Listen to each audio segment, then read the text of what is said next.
It's well established that the NFL is a copycat league. Yeah. Somebody does something well, everybody else looks for a way to do it. Right. I say that because I'm wondering when we're going to start seeing owners with headsets from other teams. Hey, I like milling about not the locker room, but the sideline. I love it. During the game, I know. talking to people.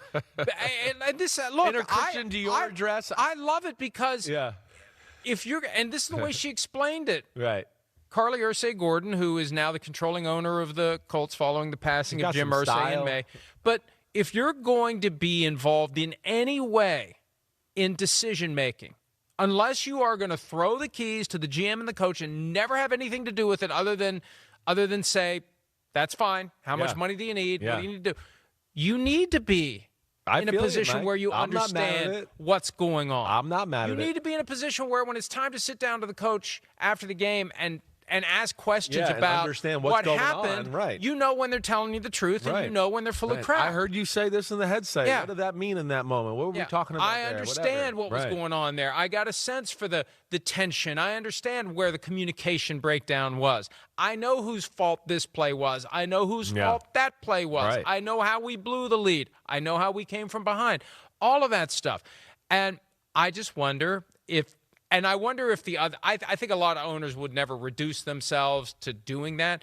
I think it's great. And I think that any owner that has any involvement in the team needs to be not eating shrimp cocktail or drinking Pina coladas. Prosecco or, hobnobbing with people who will otherwise give them a bunch of money and down there working. She's down there working, and she deserves credit for that because it is working. I'm not mad at it. I'm really not. I think there's probably an old school faction of the NFL and some fans out there that are like, what's she doing? There she is again. I think it's great. I'm like, hey, that's good. One, it's like, the owner doesn't deserve to be doing that, and then the woman shouldn't be down there doing that. No, it's a new age in the NFL. I think it's smart and it's overdue. Right. We'll see the owners down there standing, right? Yeah. Looming. Right. I mean, and that's counterproductive. Like, get the hell out of here. Like, what are you down here for? We're trying to work. Right. If you're going to be down there with the boatsman, grab an oar. Yeah. I think it's great. Yeah, I did too. I think, like you're saying, if you're going to be an owner that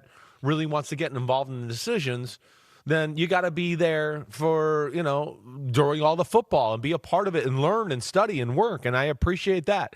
I really do. And I get a kick out of, too, after drives, you see defensive players sitting on the bench and she goes over and says something to them. And it's like, defensive players like mean, angry, I'm ready to play football. And then it's the owner. It's like, oh, yes, thank you for the play, right? That's what I got a kick out of a few times. And I love her style, right? I meant to point that out to my wife last night. I mean, she was wearing an awesome Christian Dior dress with a visor yesterday. I know this stuff because my wife is an expert at spending money, so I know all this, right? But what I want to know is the NFL come down on her for not wearing NFL issued gear, right? Right? You're not supposed to be able to wear branded stuff. I think it only applies to the coaches, players and coaches. Okay. But either way, if this becomes a thing, I guarantee you there is going to be a line of bougie Nike owner wear that you're going to have to, you can't wear anything but that. If this becomes a trend. Right.